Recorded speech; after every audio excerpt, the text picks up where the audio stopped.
Bonjour. Cette semaine, j'avais envie de vous parler d'un livre assez spécial, puisque c'est un livre qui n'a absolument rien à voir avec la rentrée littéraire. Ce livre, c'est Le Dieu oiseau d'Aurélie Wellenstein. Alors je ne sais pas si je m'emballe un peu sur le nom de famille ou pas, je vous avoue que c'est sorti tout seul, voilà, c'est sorti comme ça.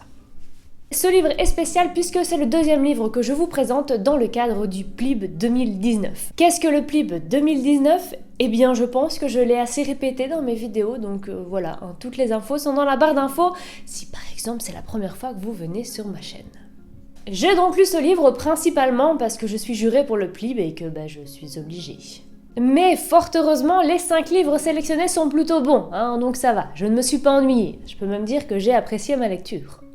Et en plus avec celui-ci, le résumé promettait du lourd, du très lourd et du bien gore. On est sur une île qui comporte 10 clans tous les 10 ans. Chaque guerrier qui représente son clan doit affronter les autres guerriers pour pouvoir remporter les épreuves et devenir le gagnant.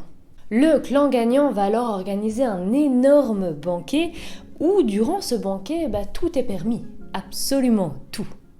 Ils pourront violer, ils pourront tuer, ils pourront manger leur adversaire sans aucun problème.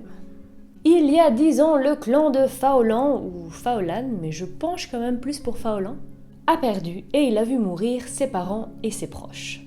Il a eu la vie sauve pour une seule raison, c'est que le fils du guerrier du clan gagnant a tenu absolument à ce qu'il ne meure pas. Et depuis, tout va bien pour lui, il est heureux, il profite de la vie. Non, bien évidemment, ce n'est pas ça. Depuis, il est réduit en esclavage et il morfle sa mère. C'est vrai qu'il a subi pas mal de tortures. Oui. D'ailleurs, on peut comprendre qu'avec un passé aussi traumatisant, Faolan, il n'a qu'une envie, c'est se venger. Et comment peut-il se venger ? En devenant le guerrier de son clan, c'est-à-dire du clan qui n'était pas le sien à la base, puisqu'il est devenu esclave dans un autre clan, et que du coup il va devoir représenter ce clan, même si en fait il n'est pas du tout de ce clan, et qu'il déteste ce clan. Vous n'avez pas tout suivi ? C'est normal. Tout ce qu'il faut retenir, c'est que Faolan veut donc gagner cette compétition pour se venger. Évidemment, sa vengeance ne sera pas complète s'il ne fait que gagner. Il veut aussi évidemment tous les détruire et tous les tuer et les réduire en cendres. Le petit problème, c'est que c'est un peu mal barré pour lui, parce qu'il n'a pas forcément la condition physique nécessaire, puisqu'il se fait battre à peu près tous les jours. Autant le dire directement, j'ai été plongée dans cette histoire dès la première page, je ne pouvais pas m'arrêter, et je pense même que je peux le qualifier de page-turner. J'ai du mal à rester sérieuse quand je parle de page-turner, puisque c'est un mot tellement utilisé, réutilisé, tartiné dans tous les sens, qu'on ne sait plus très bien la valeur de ce mot. Parce qu'en fait, finalement, ça veut juste dire qu'il nous fait tourner les pages.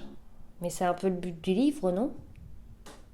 Mais vous avez compris l'idée, c'est un livre que je n'arrivais pas à lâcher, qui était extrêmement prenant, à tel point que c'est vrai que ça parle quand même beaucoup de choses assez gore, de meurtres, il y a du sang, et parfois on peut faire des cauchemars à cause de ça. Des cauchemars parfois même un peu angoissants. Par exemple, on assiste à un nombre de meurtres hallucinants, mais comme on n'a pas vraiment envie que les gens croient qu'on est impliqué, on aide à faire disparaître les corps, en les découpant en petits morceaux, en les broyant. Bien évidemment, c'est un exemple, je n'ai pas fait ce rêve, je n'ai pas l'esprit aussi tordu. Et ça m'a énormément étonnée d'avoir fait des cauchemars, puisque j'ai pour habitude, par exemple, de m'endormir devant Faites entrer l'accusé. Oui, c'est ma petite berceuse. Voilà, chacun son truc. Revenons plutôt à l'histoire et à Faolan, qui est un personnage auquel je me suis énormément attachée, puisque il est attachant. Merci Camille. On va donc le suivre tout le long du livre et je trouve que la psychologie du personnage a été extrêmement bien construite.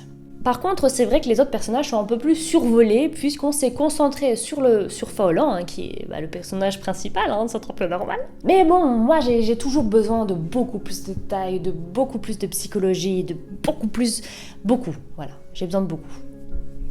Et comme justement j'ai besoin de beaucoup de détails, j'ai eu du mal à comprendre totalement l'entièreté du monde construit dans le livre. C'est-à-dire qu'on est sur une île n'existe pas, avec des clans qui n'existent pas.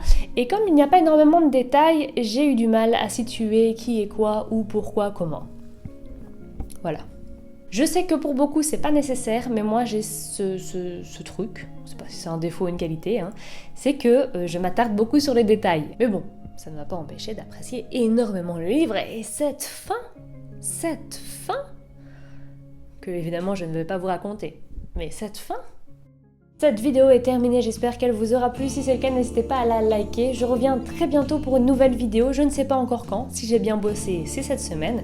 Si j'ai bossé de façon normale, ce sera la semaine prochaine. Je vous laisse ici. Je vous souhaite une excellente journée, une excellente semaine et je vous dis à la semaine prochaine. Ciao!